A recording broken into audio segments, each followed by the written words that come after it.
It took you some time, didn't it, to actually incorporate that in your life? Because I know in the Biology of Belief, your book, you talk about you went through a very unhappy period. Yes. Your father was dying of cancer. You had a very messy divorce from your first wife, and you weren't happy.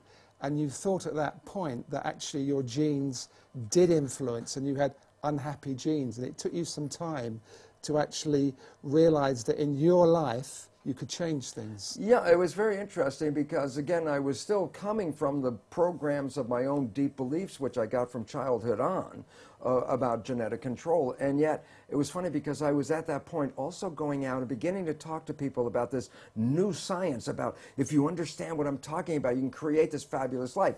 And it was fun because in the beginning I would try to get people together and I'd tell them, you can create this fabulous life. And they'd sit at me and look and go, you know, Lipton, for a guy who says you can create a life with this stuff, your life doesn't look that good.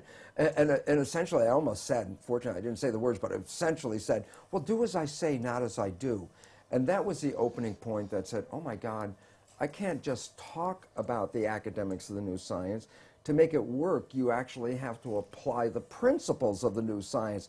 And that was a change point in my life where I said, well, I'm not going to lecture on this unless I verify to myself that by influencing my personal beliefs and attitudes and things that I can change my biology.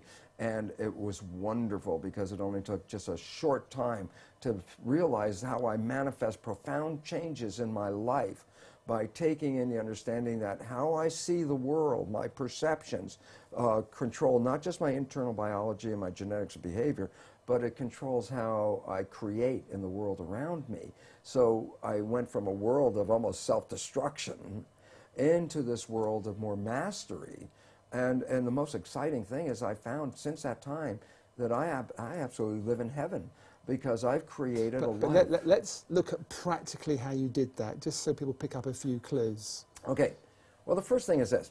The work showed that your mind's perception of the world changes your biology, the chemistry of your body, which changes your cells.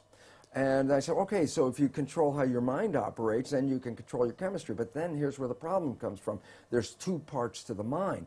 The conscious mind, which has your personal identity, your spirit, your source attached with it, is a creative mind. The conscious mind can see into the future, can review the past, solve problems. The subconscious mind, the other mind, is more of a habit mind. That's when you learn how to do something, and once you learn how to do it, you don't have to think about it, it's automatic. Well, most of us walk around in the world thinking that we're running our lives with our creative mind. And I'd say, Emmett, what do you want out of your life? And you would say, oh, I want to be healthy, I want to have great relationships. And then you try to say, I'm running my life with these beliefs. But science has now revealed that we only run our lives with our conscious mind at most about 5% of the time.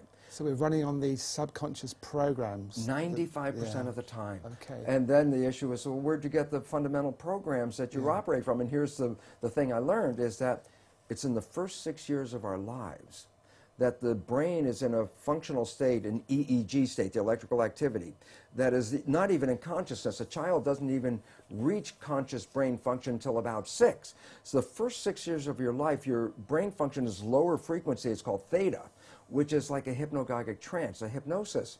So the first 6 years of your life, you're like a television camera, recording everything around you, everything you observe, just going in from your observations into your programming. So we acquire beliefs and attitudes and behaviors, not from ourselves, but from our parents and our family and our community. These become the fundamental beliefs. A very interesting point. The Jesuits were very proud. They would say, give me a child until it's 6 or 7 and it will belong to the church for the rest of its life. What they were saying was what they knew, which science is now finding out. The first 6 years are programming. Yes. And whatever program you get, that will be the rest of your life. So that's why they said, just give me the first 6 years. And it turns out they were precise. The first 6 years is download a program, and that's when you get your behaviors from those around you.